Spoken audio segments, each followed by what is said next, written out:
Hello, this is Mireille. I'm right now in Perth, Western Australia. I'm very happy to be on this platform, and I really want to thank AG and her team for the work that they're doing, and they're actually doing a tremendous work, and I really commend you for all of this. I'm very happy to be on your platform and to share what I'm doing as well, and the impact that I have in my community and globally as well. I was born in Gabon, and so I left Gabon when I was still very young. And one of the reasons of leaving Gabon was because my parents realized that the education system was not up to the task, and they really wanted me to have a better education and really take my chance to compete with people outside Gabon. And so that was the first challenge for me, because I left my country of origin at the age of 14, and I went boarding into a French family. So everything was new to me. I had to adapt to new people, a new environment at 14 years old. So that was my first test, and it was not easy. It was not very easy, but I really thank God to basically giving me this opportunity to, as such a young age, to be able to face those challenges, because with time now I realize that those challenges have been blessing in disguise. So I spent a number of time in France, so did my secondary school, went to university, and decided to go back to Gabon. But the departure from France was not an easy one. I actually wanted to stay, but my dad, who was the breadwinner, died unexpectedly. So I couldn't actually continue to live in France. I didn't have money. I didn't know how I would actually survive there. I started to look for a job locally, but obviously I was not French at that time, so it was a bit difficult for me to secure something. So I made the big decision, to go back to Gabon and with my siblings and my mom, and look for a job in Gabon. And going through a number of interviews and failure, I at some point got a job in an industry that I actually didn't know at all, the oil and gas industry. So that was a challenge. I did, I did study science at university. I had a bachelor in IT, integrated in production. But the problem is I didn't know the industry at all. Most of the industry was done in English, a language that I couldn't speak at all. So that was my second test, to basically survive and thrive in an environment that I didn't know, and where everything was new to me. At the beginning, I was very scared. I was actually just staying in my comfort zone, asking myself what I was doing there, how I was going to compete, because most of the people that were surrounded me and working with me were coming from very reputable university around the world. From the US, from the UK, and I was coming. First of all, I was not speaking English, and I was coming from a very small university that nobody knew. So it was a bit tricky for me, because I was in a way restraining myself, and obviously I was not included in most of the big projects, and that was a big frustration for me. At some point, I just decided to tell I just told myself, you know what, Mireille, um, you are here. There's a reason. Everything happened for a reason. There's a reason for you to be here among the best.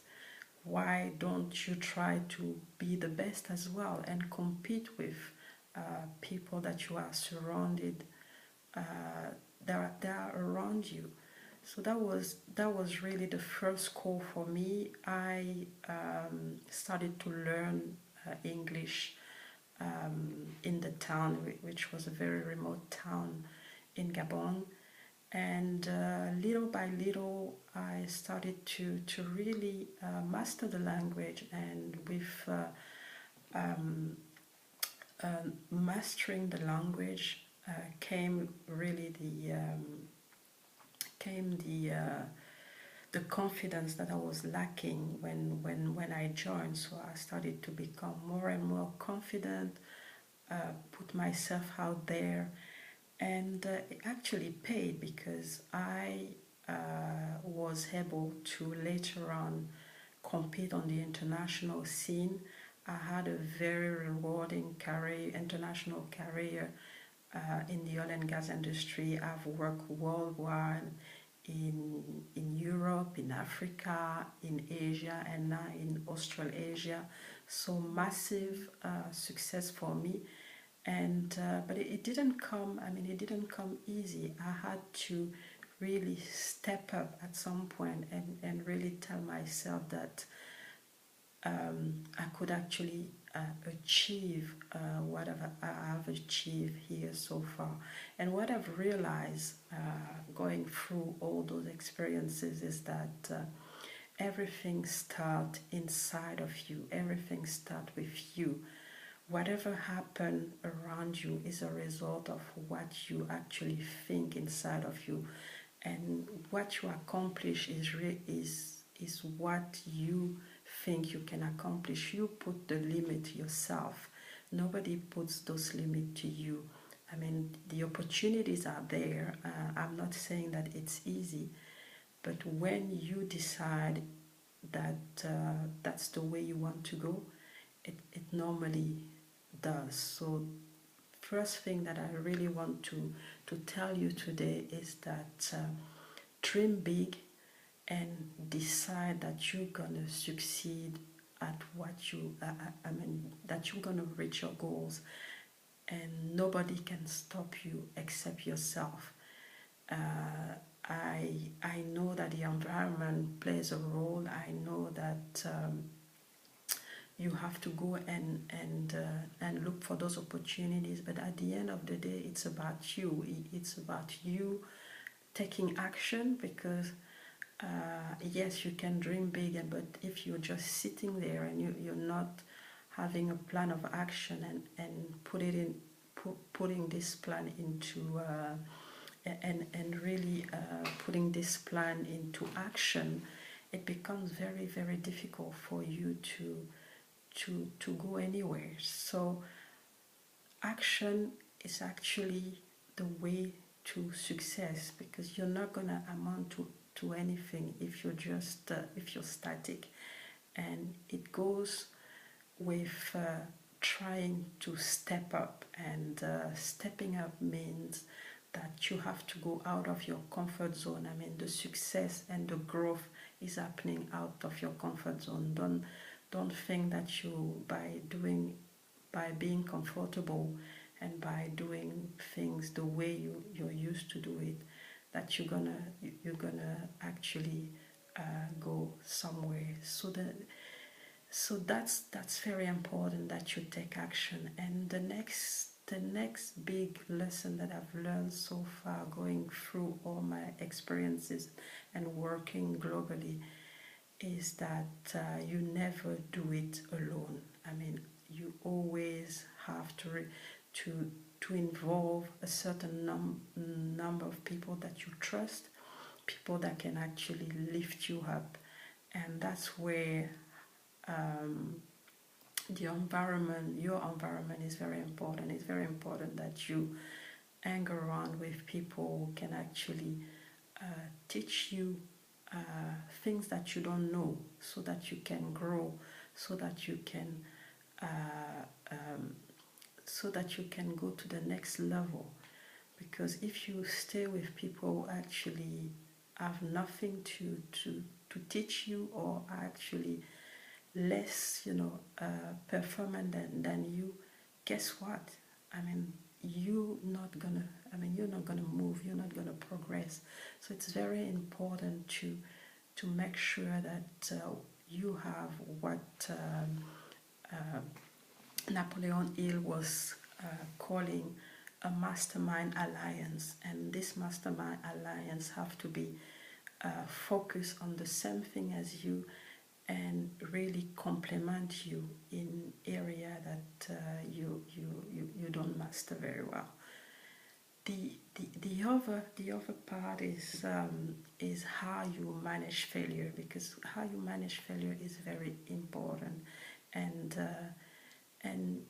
we all go through lots of failures, and it's very important that we get acquainted to failure, because at the end of the day, failures are really lesson that we can learn from, to to to be able to succeed, and to be able to accomplish what we say that we're going to accomplish. It's it's a process, basically. I mean, there's no magic here. It's a process. You have to go through the key step, and by going through those steps, you make it to. I mean, you make it to the point where you want to go. So that's basically how I've navigated through life so far. Those are the big lessons that I've learned working globally and interacting with people, different people around the world. And this experience that I gained, actually put it into a book. My book is, so I'm also an author. My book, the title of my book is Stepping into Your Greatness: 12 Rules for Building an Outstanding Life. And in this book, I basically describe the key rules, and in this case, the 12 rules that I think have worked for me in my professional life, but also in my in my personal life. And I can guarantee, and I'm sure that those rules can work for anybody. It's not something exceptional that I came up with. It's just common sense. And then when you follow the rules, there's no way you can fail.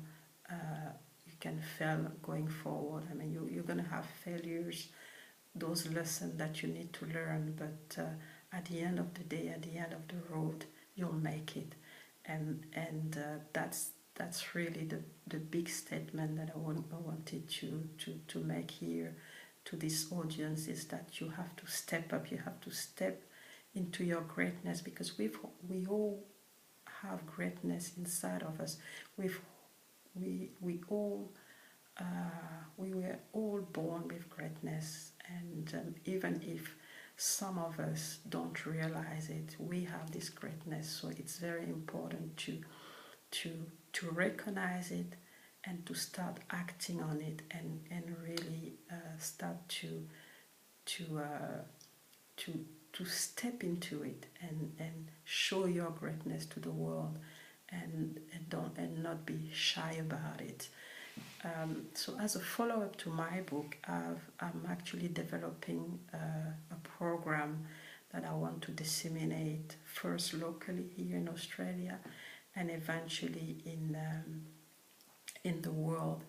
And to do that, I created the Miracle Lekima organization, and I'm gonna actually have the help of some outstanding ambassadors to help me to spread my philosophy around the globe.